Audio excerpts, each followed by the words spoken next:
Hello. I wanted to take time. I got the little 70s texture on this one. I'm a 70s baby. There you go.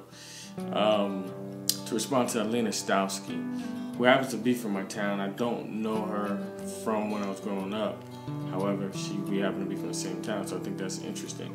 Alina had responded to a statement I made directed towards single women.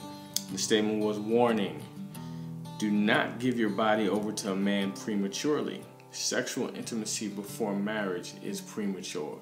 And I appreciate Alina's response. She was very honest, very real about it. She said, you can't marry a man you haven't tried out. That's the exclamation point. Sex is an important part of compatibility. Use judgment, wait for trust to develop, but nah. And again, I can respect your openness and honesty about that, Alina.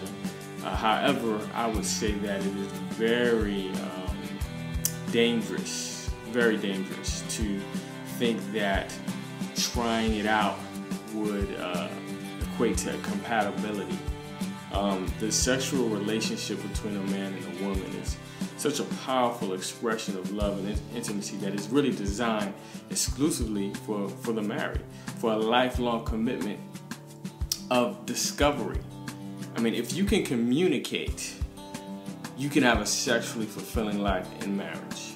Now, again, the ideal is you have two virgins coming together and committing their lives to one another for a lifetime.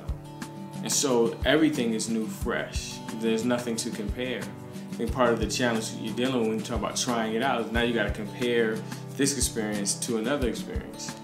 And while this guy may have certain skill sets, if you will, sexually, the brother may not be able to keep a checkbook balance. What's going to last over time?